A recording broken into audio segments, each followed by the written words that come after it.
Hello दोस्तों, नमस्कार। मैं शेखर कुमार आपका एक बार फिर से बहुत स्वागत करता हूं हमारे यूट्यूब चैनल पे। और आज का जो हमारा टॉपिक है वो है पीएफडी। पीएफडी का फुल फॉर्म होता है प्रोसेस फ्लो डायग्राम। सो आज हम जानेंगे कि प्रोसेस फ्लो डायग्राम होता क्या है, कैसे वर्क करता है।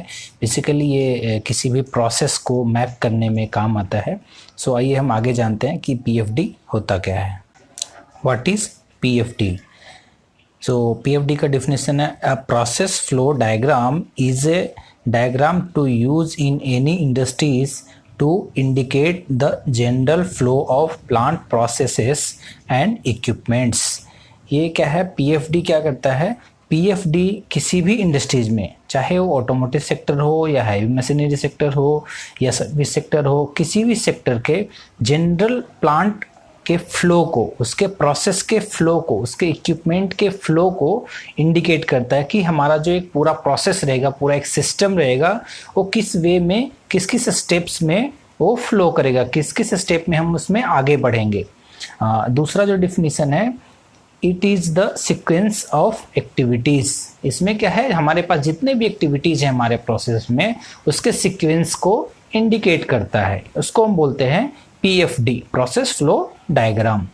सो ऑब्जेक्टिव क्या है प्रोसेस फ्लो डायग्राम का? Objective to define KPIV and KPOV। So KPIV का फुल फॉर्म होता है की process input variables and KPOV का फुल फॉर्म होता है की प्रोसेस आउटपुट वेरिएबल्स। सो आइए इसका डिफिनेशन जानते हैं। A key process input variable KPIV is a process input that provides a significant impact on the output variation of a process or a system, or on the key processes output variable KPOV of a product। Key process input variable क्या होता है? हमारे process में जो हमें output चाहिए उसके लिए इनपुट क्या क्या होगा, उसको हम बोलते हैं KPIV। हम इसमें हमारे आउटपुट के लिए इनपुट को आइडेंटिफाई करते हैं कि मुझे इनपुट क्या क्या लगेगा एक किसी भी टाइप के आउटपुट को अचीव करने के लिए। सो उसको बोलते हैं KPIV। एंड की प्रोसेस आउटपुट वेरिएबल मीन्स उसके आउटपुट वेरिएबल्स पे हमारा जो आउटपुट निकलेगा उस पर क्या इम्पैक्ट पड़ेगा, हमारा इम्पैक्ट क्या रहेगा। हमारा इनपुट जितना अच्छा रहेगा उतना ही अच्छा हमारा आउटपुट हम निकाल के दे सकते हैं। हम जब भी प्रोसेस फ्लो डायग्राम का फ्लो बनाते हैं उसमें हमें बहुत ही सावधानी से ये देखना पड़ता है, बहुत ही क्रिटिकलिटी के साथ हमें हमारे सारे इनपुट्स को कंसिडर करने पड़ते हैं। जितने अच्छे से हम इनपुट को कंसिडर करेंगे उतना ही अच्छा हमारा आउटपुट निकलेगा। ये हम एक एग्जांपल के साथ इसको समझते हैं, KPIV वर्सेस KPOV। एक एग्जांपल है, if the KPOV is the grip provided by a certain model of a car tyre, then the KPIVs would be the width of the tyre. क्या है कि किसी भी टायर के का आउटपुट अगर हम कंसीडर कर रहे हैं कि उसका ग्रिप हमें बहुत अच्छा होना चाहिए, ग्रिप बहुत अच्छा, हम जब आउटपुट निकले हमारे टायर का तो उसका ग्रिपिंग पावर जो है वो बहुत अच्छा होना चाहिए। ये हमारा आउटपुट है, KPOV है हमारा। बट उसके लिए KPIV क्या होगा?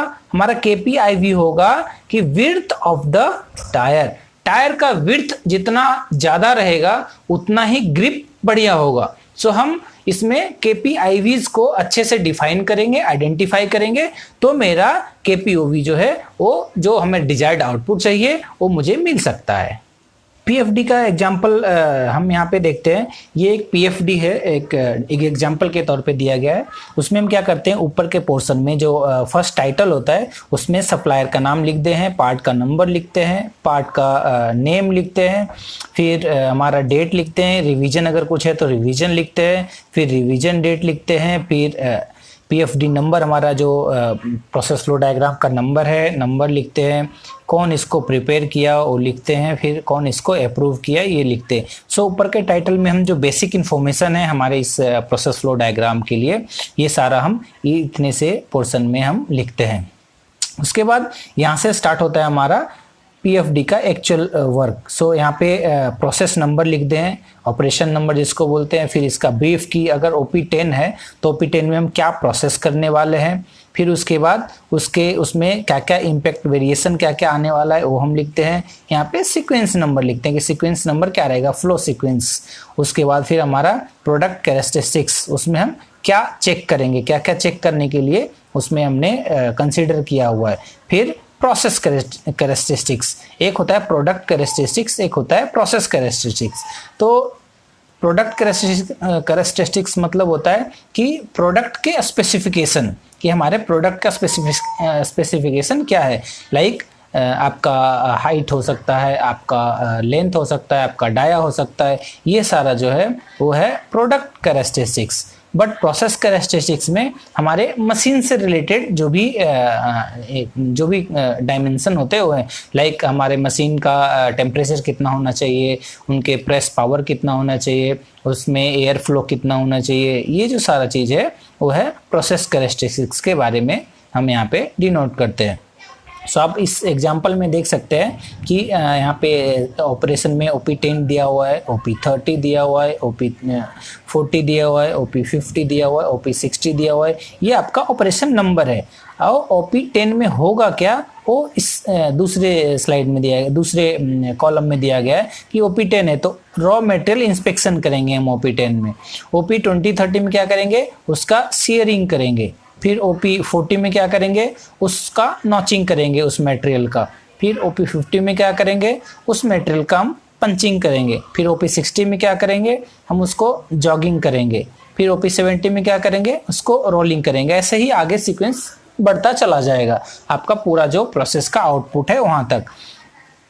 फिर उसमें हम क्या क्या चेक करेंगे, तो जैसे रॉ मटेरियल इंस्पेक्शन, तो रॉ मटेरियल इंस्पेक्शन में मुझे सीट का थिकनेस चेक करना है, रस्ट चेक करना है, डेंट चेक करना है, क्रैक चेक करना है, पिटिंग चेक करना है, मटेरियल ग्रेड चेक करना है। सो जब हम इंस्पेक्शन करेंगे तो मुझे इतना कुछ चेक करना है। ऐसे ही जब हम शेयरिंग करेंगे तो क्या करना है, नॉचिंग करेंगे तो क्या करना है, पंचिंग करेंगे तो क्या करना है, जॉगिंग करेंगे तो क्या करना है, एंड रोलिंग करेंगे तो क्या करना है, ये सारा डिस्क्रिप्शन यहाँ पे दिया गया है।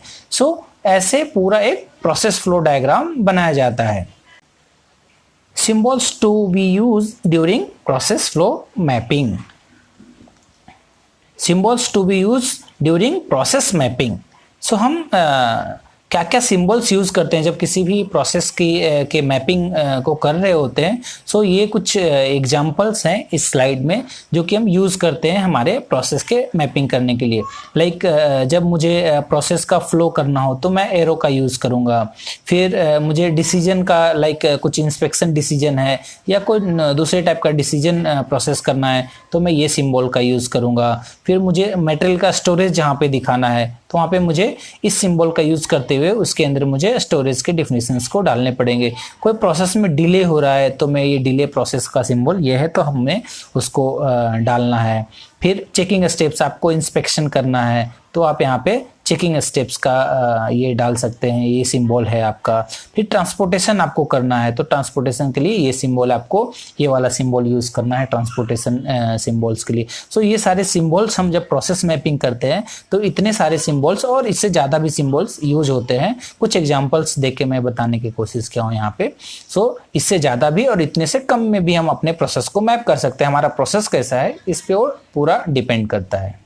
दोस्तों, सो आज का ये हमारा टॉपिक था PFD, process flow diagram.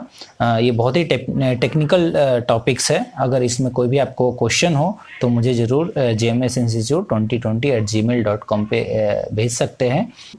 Thanks for watching my full video. मेरा पूरा वीडियो देखने के लिए आपका बहुत बहुत धन्यवाद। अगर मेरा ये वीडियो आपको पसंद आया हो तो मेरे वीडियो को लाइक करें, मेरे चैनल को सब्सक्राइब करें और मेरा ये वीडियो अपने दोस्तों और कोलीग्स के साथ में शेयर करें। थैंक यू, धन्यवाद।